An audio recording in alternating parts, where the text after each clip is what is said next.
but now down 1. Yeah, they get the takeaways because of that team speed. So watch that defense right now with their speed to make a play. They have to do something to get their team back to it.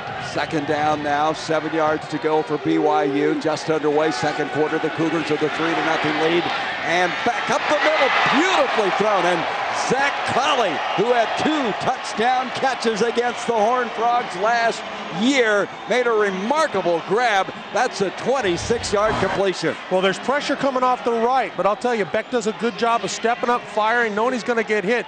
This is really just a short, shifty guy against an athlete, making the right play, making a good play.